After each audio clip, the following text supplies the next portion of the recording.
Yanto adalah pria yang lahir dan besar di kampung itu. Wajahnya dikenal, tetapi hidupnya tidak pernah dianggap penting oleh siapapun. Sejak muda, ia hidup dari pekerjaan kasar yang berpindah-pindah. Tidak ada keahlian khusus, tidak ada pendidikan tinggi, dan tidak ada keluarga besar yang bisa dijadikan sandaran. Hidup Yanto berjalan datar, nyaris tanpa jejak. Ia tinggal seorang diri di rumah tua peninggalan orang tuanya.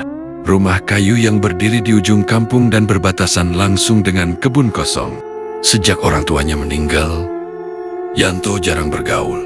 Ia lebih sering menghabiskan waktu di rumah atau bekerja sampai larut malam. Tidak ada yang benar-benar mengenalnya lebih jauh, termasuk kebiasaan dan isi pikirannya. Secara fisik, Yanto terlihat lebih tua dari usianya.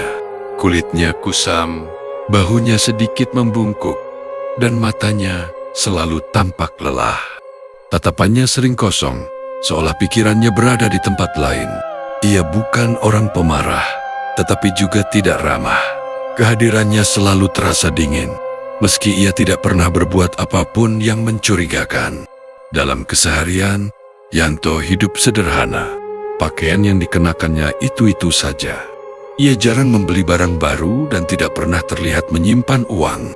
Namun, ada satu kebiasaan yang diam-diam diperhatikan warga, yaitu Yanto sering pulang larut malam. Terutama pada hari-hari tertentu dalam penanggalan Jawa. Tidak ada yang tahu kemana ia pergi. Di belakang rumah Yanto terdapat kebun kosong yang tidak terurus. Attaching tanah lembab dan pohon-pohon liar. Tempat itu jarang didatangi orang karena suasananya terasa tidak nyaman. Yanto sering berada di sana sendirian, berdiri cukup lama tanpa melakukan apapun, seolah menunggu sesuatu. Kebiasaan itu terjadi jauh sebelum hidupnya berubah. Yanto dikenal sebagai orang yang pendiam, tetapi ia bukan orang bodoh. Ia mengamati banyak hal tanpa pernah membicarakannya. Ia tahu siapa saja yang memandang rendah hidupnya. Ia tahu bagaimana orang-orang membicarakan kemiskinan seolah itu adalah kutukan turun-temurun. Semua itu tersimpan rapat, tidak pernah keluar dalam bentuk keluhan.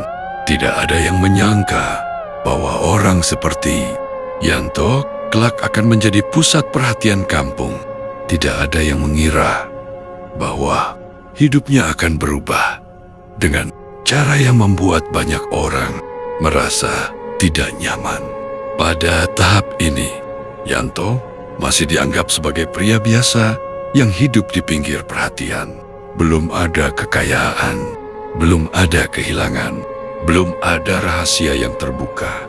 Namun, sejak awal, Yanto sudah berada terlalu dekat dengan tempat di mana segala sesuatu akan dimulai. Keadaan hidup Yanto mulai memburuk setelah pekerjaan serabutan yang selama ini ia andalkan tidak lagi memberinya penghasilan tetap. Tubuhnya semakin sering kelelahan, namun hasil yang didapat tidak cukup untuk bertahan. Hutang kecil mulai menumpuk, bukan dalam jumlah besar, tetapi cukup untuk membuat hari-harinya terasa semakin sempit. Rumah tua peninggalan orang tuanya semakin rusak. Atap bocor dan dinding kayu mulai lapuk. Yanto tidak pernah meminta bantuan siapapun. Ia terbiasa menanggung semuanya sendiri. Namun dalam kesunyian malam, beban itu berubah menjadi tekanan yang terus menggerogoti pikirannya. Setiap kali pulang ke rumah dengan tangan kosong, kebun kosong di belakang rumah selalu menarik perhatiannya. Tempat itu terasa lebih sunyi dibanding bagian lain kampung, seolah terpisah dari kehidupan biasa. Pada suatu malam tertentu, Yanto berjalan lebih jauh dari biasanya. Ia mengikuti jalan setapak di kebun belakang yang jarang dilewati orang. Di ujung jalan itu, ia menemukan sebuah tempat lama yang hampir tertutup semak dan tanah longsor kecil. Di sana, terdapat sisa bangunan tua. Kemungkinan bekas tempat ritual zaman dahulu. Batu-batu hitam tertata tidak beraturan, dan tanah di sekitarnya terasa lebih dingin. Sejak malam itu, Yanto mulai sering kembali ke tempat tersebut. Ia datang sendirian, selalu pada malam hari, dan selalu pada waktu yang hampir sama. Tidak ada yang melihat secara langsung apa yang ia lakukan, tetapi perubahan mulai terlihat pada dirinya.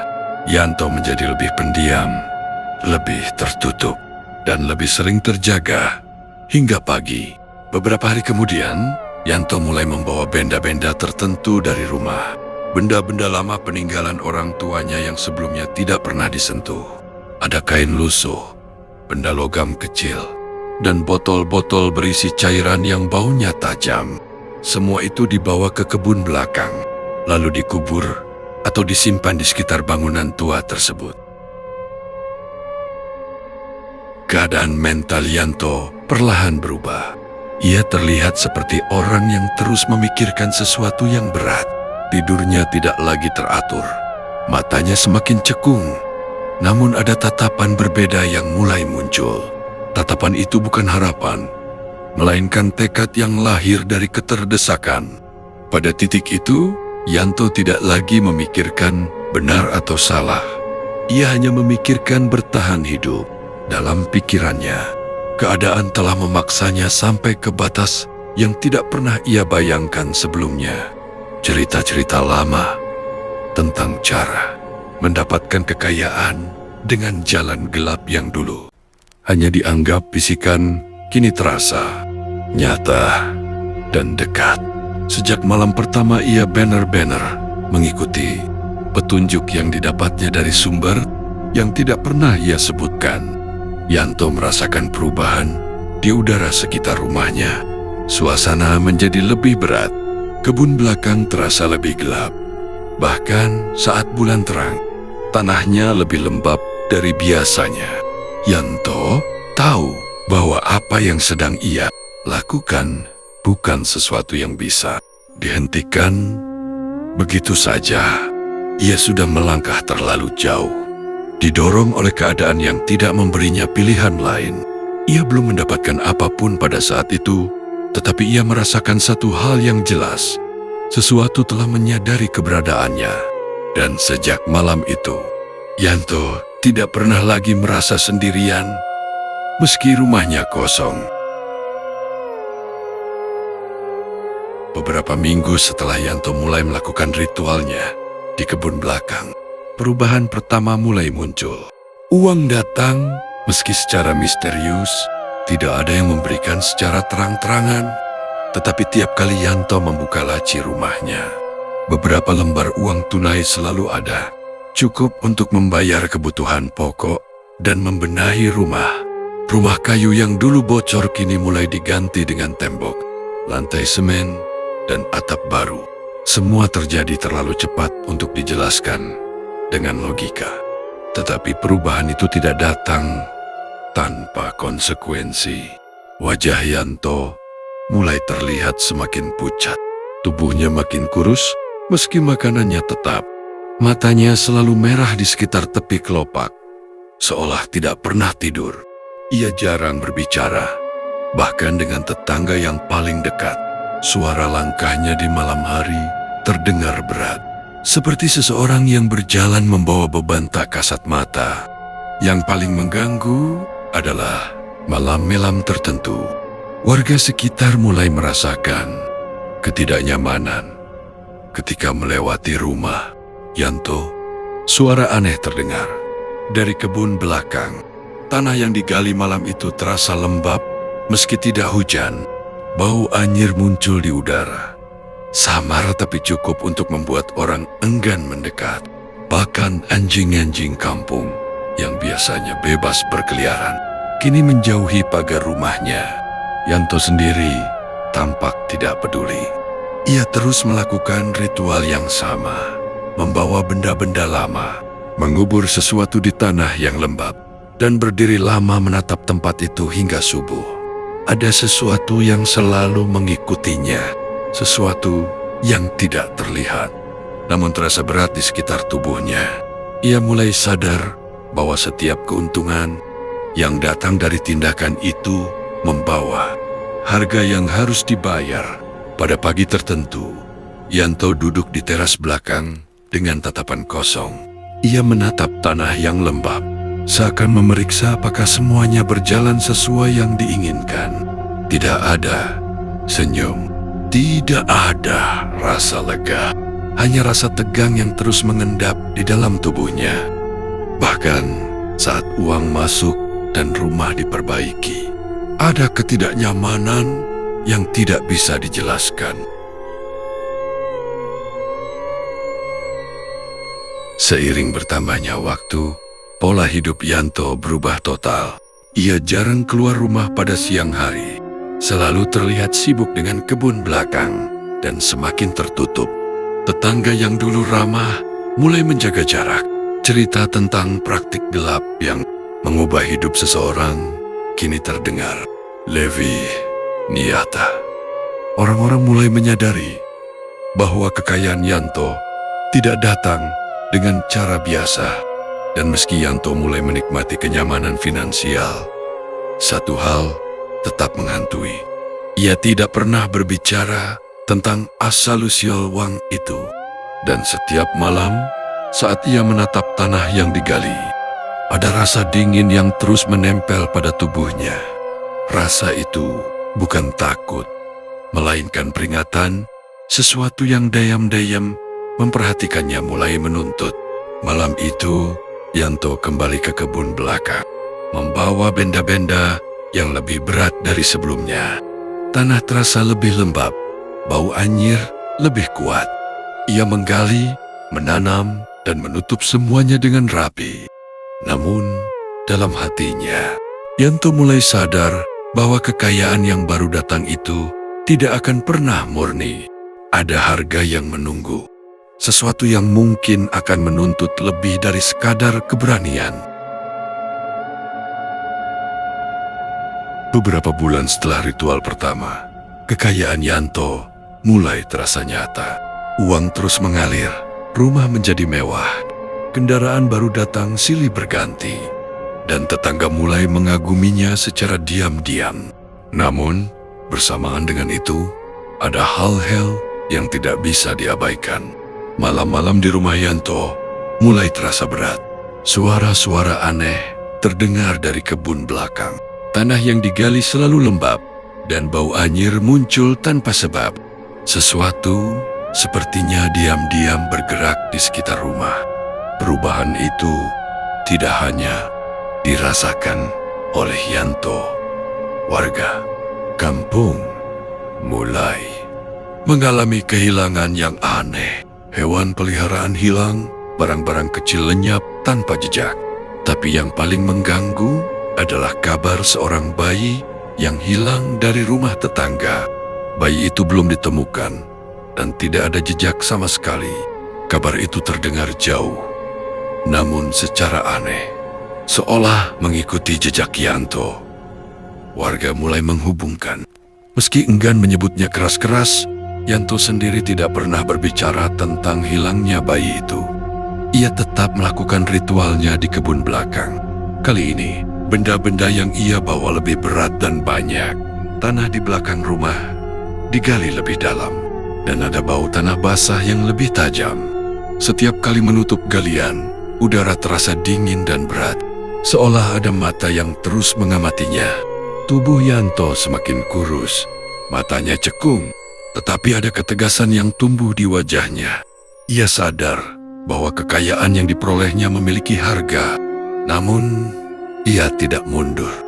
Ia terus menggali, menanam, dan menutup tanah, seolah memahami bahwa ada sesuatu yang menuntut tumbal untuk setiap keuntungan. Jangga datang, dan korban pertama sudah muncul. Sesuatu yang gelap bergerak di malam hari. Warga yang lewat dekat rumah Yanto sering melihat bayangan aneh di kebun belakang. Ada yang merasa mendengar tangisan samar bayi, meski tidak ada bayi di sana. Anjing-anjing kampung terus menghindari area itu. Hanya Yanto yang tampak biasa, berjalan di tengah malam dengan langkah berat, membawa benda-benda yang tak terlihat oleh orang lain. Pada satu pagi Yanto duduk di teras belakang, menatap tanah yang baru digali. Tubuhnya gemetar, tetapi tidak karena takut. Ia merasa ada sesuatu yang telah dibayar, tetapi belum selesai. Ia tahu bahwa kekayaan yang datang padanya bukan hadiah, melainkan peringatan. Sesuatu telah menuntut haknya, dan Yanto telah melangkah terlalu jauh untuk mundur. Sejak malam itu, rumah Yanto tidak lagi hanya menjadi tempat tinggal. Ia menjadi pusat rahasia yang menakutkan. Setiap keuntungan yang datang seolah dibayar dengan sesuatu yang hilang dari dunia lain. Dan Yanto tahu, ini baru permulaan. Harga pertama telah dibayar, tetapi ada harga-harga lain yang menunggu. Lebih berat dan lebih mengerikan. Setelah korban pertama muncul, Yanto mulai merasakan sesuatu yang berbeda. Malam-malamnya tidak lagi sunyi.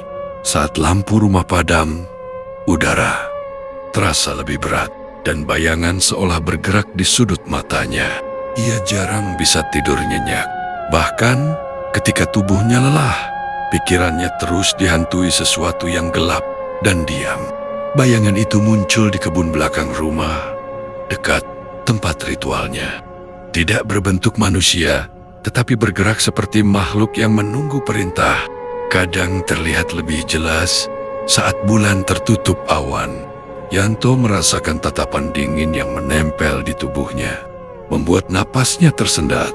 Ia menyadari bahwa kekayaan yang diperolehnya tidak datang sendirian. Ada sesuatu yang mengikuti, sesuatu yang menuntut perhatian setiap malam. Kadang suara samar terdengar, seperti bisikan. Tidak jelas kata-katanya, tapi cukup untuk membuat Yanto menggigil.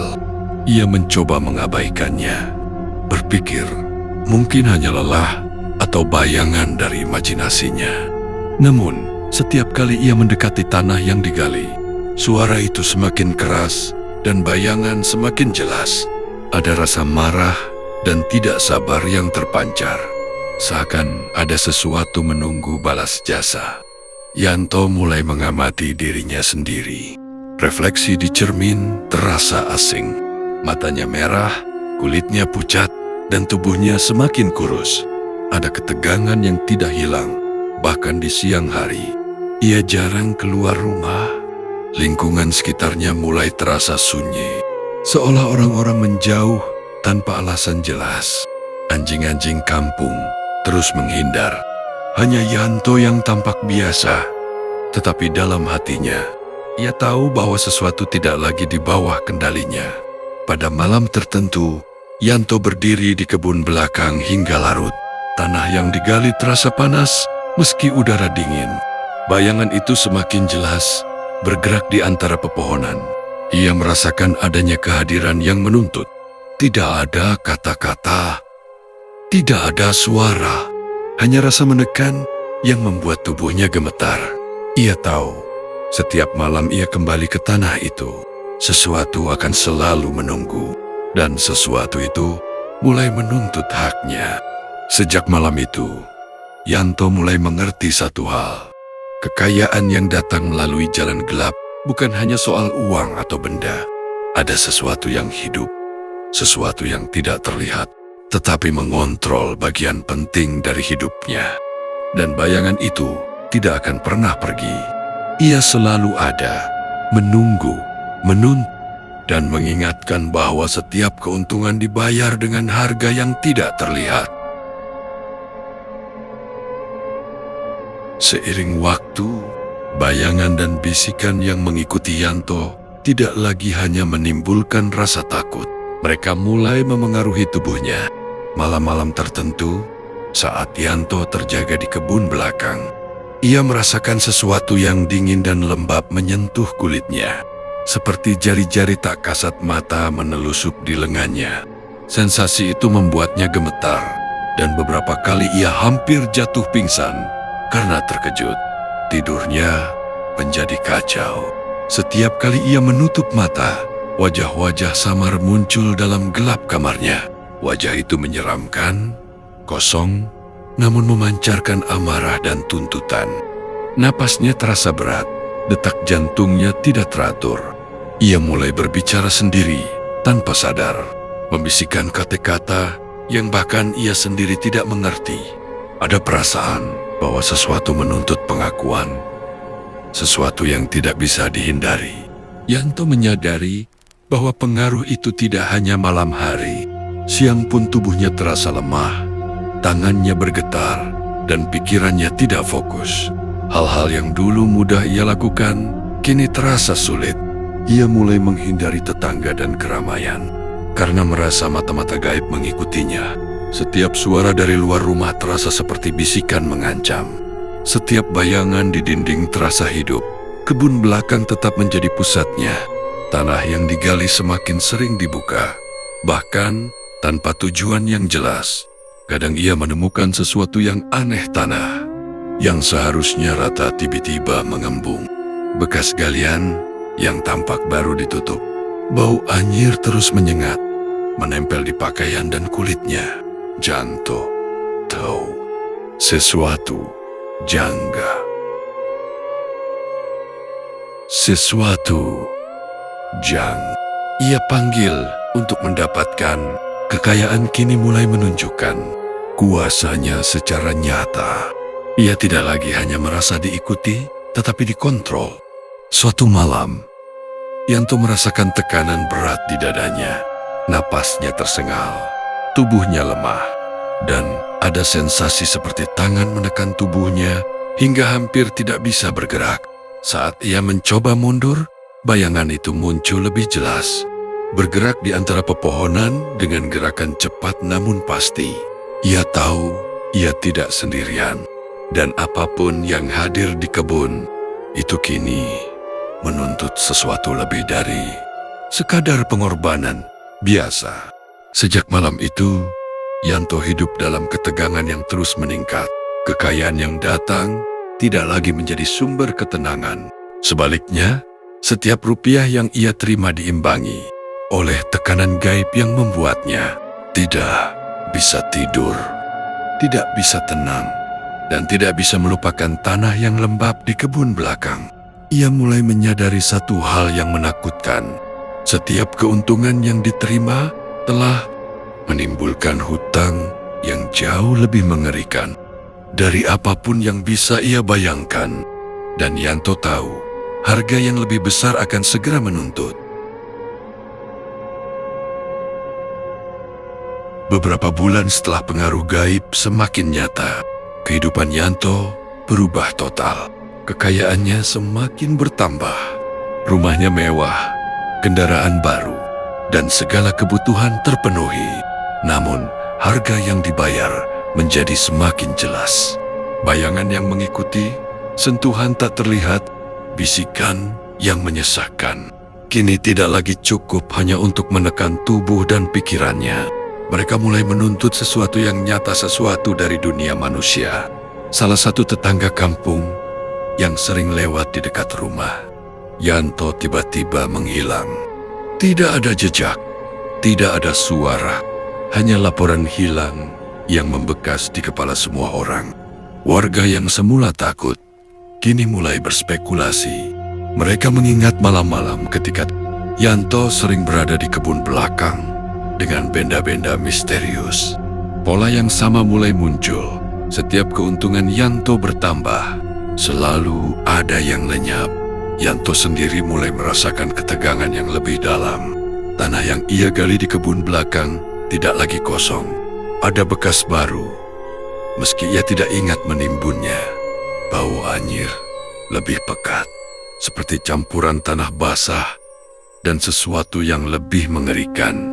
Tubuhnya gemetar ketika ia menyadari bahwa pengaruh gaib yang selama ini menemaninya kini menuntut tumbal nyata. Ia merasa bahwa sesuatu yang tidak terlihat memaksa dirinya untuk memberi sebagai pembayaran terakhir.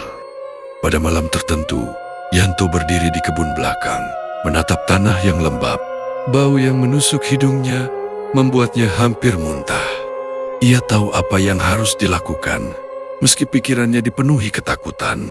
Perasaan dingin menyelimuti seluruh tubuhnya.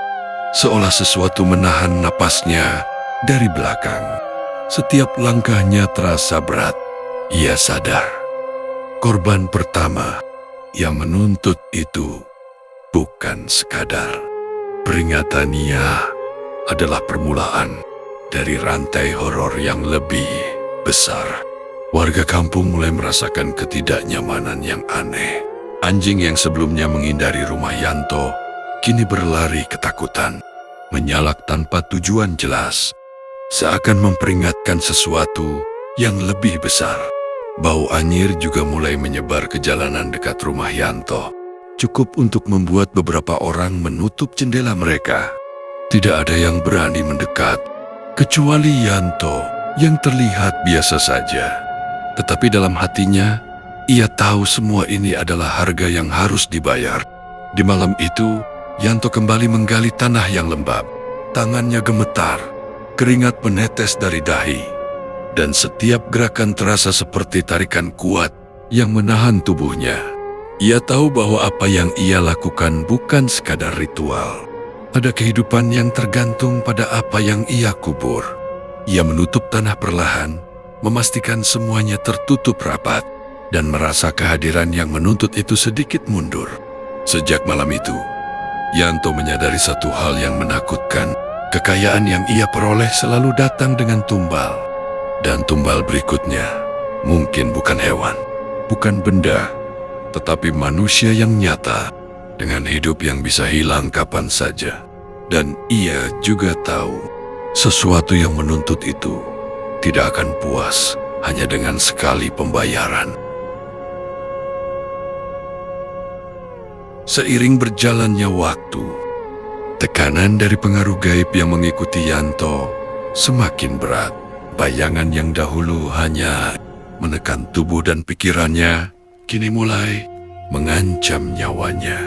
Malam-malamnya dipenuhi teriakan samar yang menembus kepalanya. Napasnya terasa tertahan, dan tubuhnya kaku seakan tidak bisa bergerak. Ia tahu bahwa kekayaan yang diperoleh sejak awal tidak datang tanpa harga, dan harga itu semakin menuntut.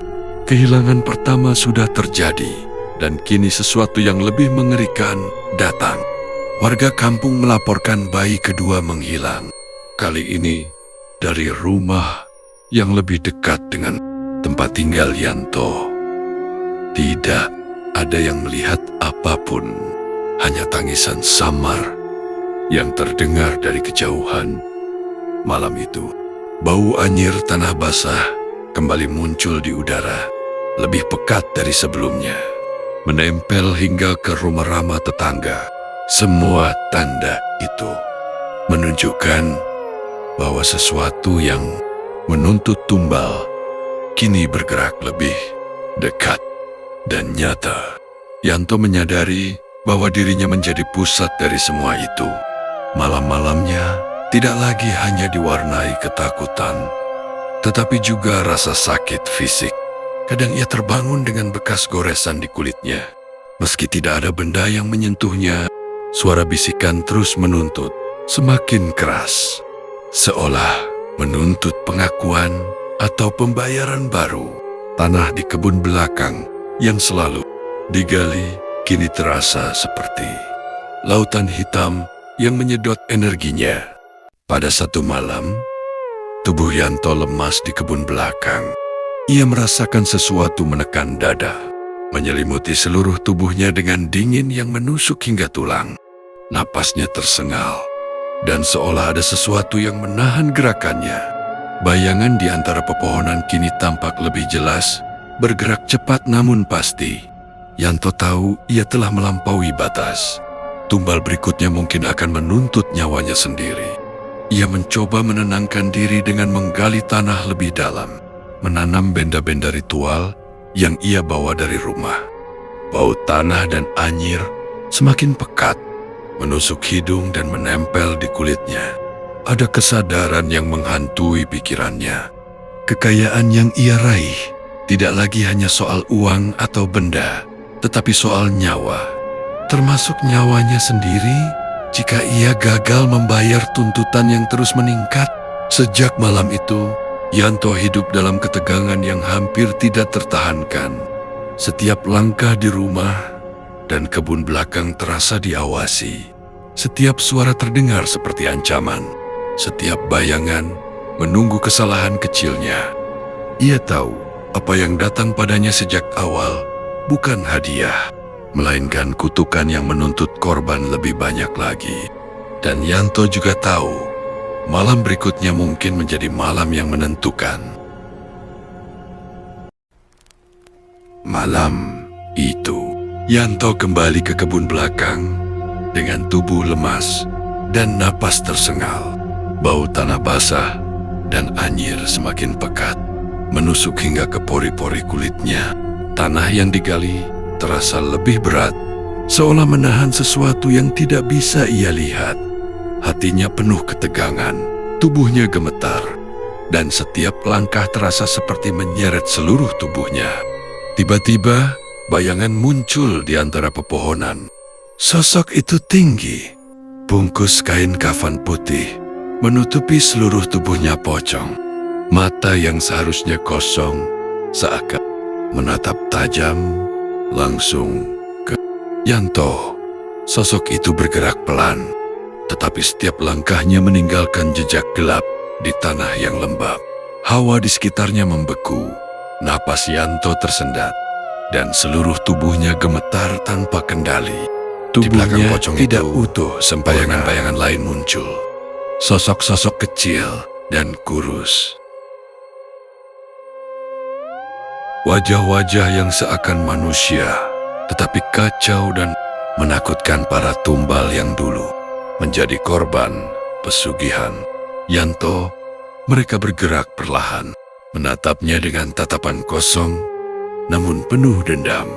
Tangisan samar terdengar, bercampur dengan bisikan yang menusuk pikiran Yanto. Bau, anyir darah, dan tanah basah menyeruak, membuatnya hampir pingsan. Pocong itu mendekat, dan Yanto merasakan dingin yang menusuk tulang hingga ke jantungnya. Tanah di bawah kakinya terasa hidup, berdenyut kekayaan yang ia raih. Sesuatu yang bukan hanya menuntut tumbal, para tumbal melingkar di mereka semua, menunggu satu perintah tak terlihat. Yanto menyadari satu hal yang menakutkan.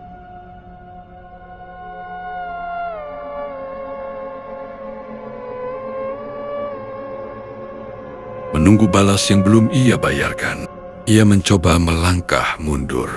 Tapi kaki dan tangannya seakan tertahan oleh tarikan gaib yang kuat. Napasnya tersengal, dan suara bisikan semakin jelas. Semua suara itu berbicara serentak, menuntut, menekan, memperingatkan. Tubuh Yanto terasa panas dan dingin sekaligus. Jantungnya berdegup kencang, dan seluruh kesadarannya penuh rasa terancam.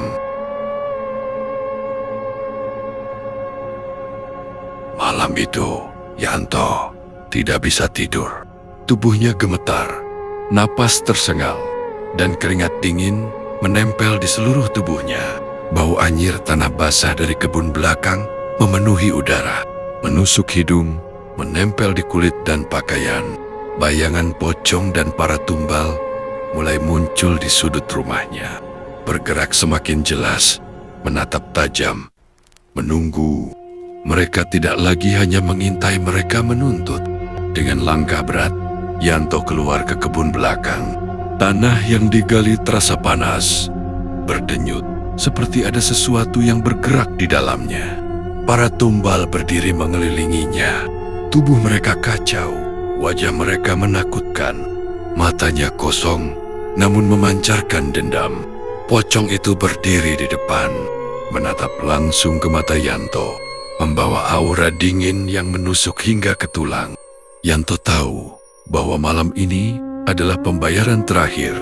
Semua kekayaan yang ia raih sejak awal, semua rumah, kendaraan, dan harta benda hanyalah sementara. Mereka menuntut lebih dari sekadar tanah atau benda, mereka menuntut nyawa. Ia merasakan tarikan kuat yang menahan tubuhnya, seakan seluruh kekuatan gaib yang pernah ia panggil kini berkumpul untuk menuntut haknya. Tangan-tangan tak terlihat meraba tubuhnya, menekan dada dan bahu. Napasnya tersengal, jantungnya berdegup kencang, dan seluruh kesadarannya dipenuhi rasa terancam. Bayangan-bayangan tumbal semakin dekat, mengelilingi dan mengunci langkahnya. Ia berusaha mundur, tetapi tanah di bawah kakinya seolah menyatu dengan mereka, menahan gerakannya. Pocong itu melangkah mendekat, dan seluruh tubuh Yanto terasa dingin, menusuk hingga tulang belakang. Sejenak, dunia tampak hening. Hanya napas Yanto dan dengkuran angin yang terdengar samar. Namun kemudian, bisikan serentak muncul, memenuhi kepalanya. Bayar, bayar, bayar. Suara-suara itu tidak bisa diabaikan. Satu persatu para tumbal mulai menyerang. Tubuh Yanto diremas, dicengkeram, seolah disedot oleh kekuatan gaib yang tak bisa ia lawan. Matanya memucat, dan seluruh keberadaannya terasa tercerabut dari dunia nyata. Ketika fajar hampir tiba, tidak ada yang tersisa dari Yanto. Rumahnya tetap berdiri megah. Kendaraan baru tetap di garasi, tetapi tubuh dan nyawanya lenyap tanpa jejak. Tanah di kebun belakang tampak rata kembali.